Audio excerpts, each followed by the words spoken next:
Hi Pisces! This is Pisces Hub. Welcome to my channel. So for today's video, gagawa tayo ng daily reading for Pisces sa araw na ito. Okay? So alamin natin kung ano yung mga posibleng mangyari, mga gabay mensahe ng ating tarot card for Pisces sa araw na napanood mo ito. Okay? This is timeless reading, Pisces. Okay? So kahit anong araw, buwan, taon, basta tugma sa'yo, take mo lang. Okay? Reminder lang na ito ay general reading, Pisces. So, pwede pong mag-resonate, pwede pong hindi. And welcome po ang lahat ng gender, babae, lalaki, LGBT, ay pwede po ito sa lahat. Okay? So, kahit kanino, kahit anong panahon, basta tugma, take lang. Okay? Pag hindi, huwag pong ipilit.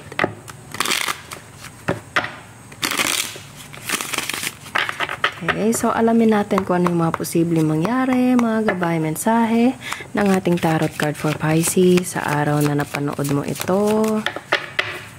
Message ni for Pisces. Okay. So, meron tayo ditong the lovers and death. Okay, so there is something na love.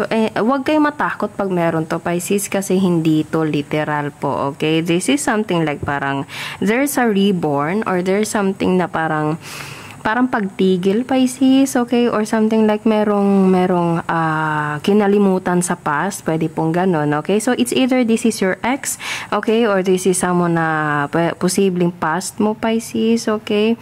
Or parang meron kayong pag-uusap ng karelasyon mo or someone na you're deeply connected with, okay? Pwedeng ito ay someone na parang anong tawag doon? Yung talking stage, posibleng hindi natuloy, pwedeng naudlot, pwede pong gano'n na you are emotionally like connected to this person, okay? Emotionally invested ka na dito, pero posibleng merong ghosting na nangyari, hindi ka nag-usap, okay? Biglang natigil, parang ganun po. Okay?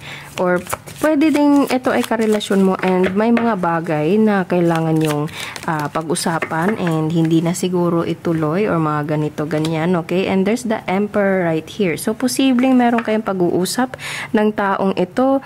Pwedeng meron kayong pag-uusap, pwedeng hindi kayo nag-uusap, okay? Posibleng mas nag-focus siya sa trabaho niya, sa something na mga bagay na ganito, ganyan. Posible ding ikaw, Pisces, na parang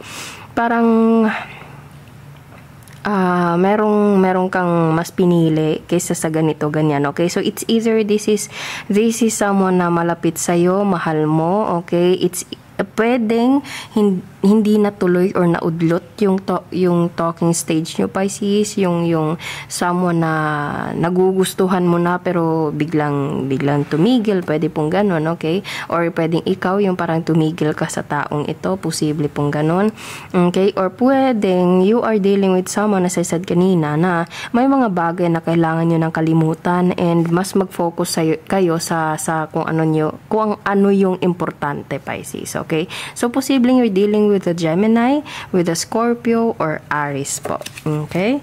So, ano pa? This reading is obviously a love reading. Okay? So, ano pa? Isang card pa po for Pisces para sa araw na ito. Okay?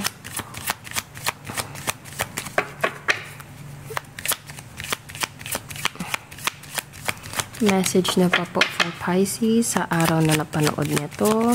Mga gabay mensahe, mga posibleng mangyari for Pisces sa araw na ito.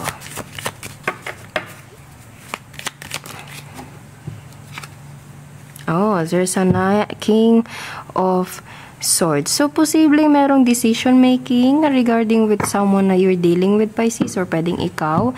This reading is merong masculine energy, Pisces, kasi meron tayo ditong the Emperor and then meron pa tayo ditong King, okay? So, pwedeng you are the masculine Pisces or you're dealing with someone na masculine energy, and meron kayong mga pag-uusap, decision making as I said kanina, and eto, King of Swords is someone na intellectual, okay? King of Swords is someone na merong paninindigan kung ano yung decision niya gagawin niya, kung ano yung sinabi niya gagawin niya, okay? Or pwedeng ikaw yung ganito Pisces, okay? So posibleng magtuloy-tuloy yung relasyon niyo, yung commitment niyo, okay? Pero may mga bagay na kailangan kalimutan or kailangan tuldukan, okay? And mag-move forward for whatever the better situation para sa inyong dalawa, okay? So meron kayong pag-uusap ng taong ito Pisces, or pwede din as I said kanina, pwedeng ito isama na it's either karelasyon mo na or posibleng there's a possibility of getting into that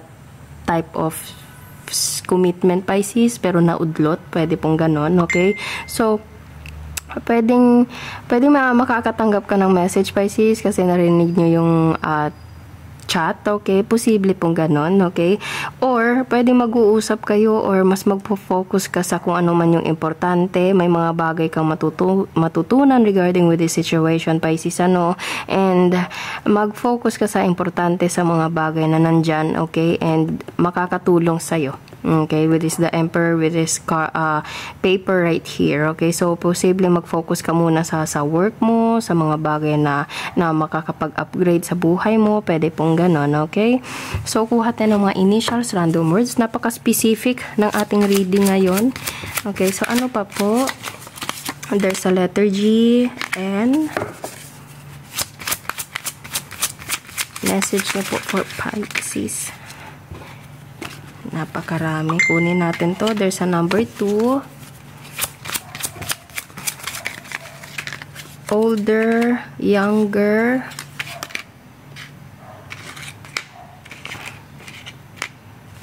Ano pa? Meron tayo dito dalawang initials Pisces.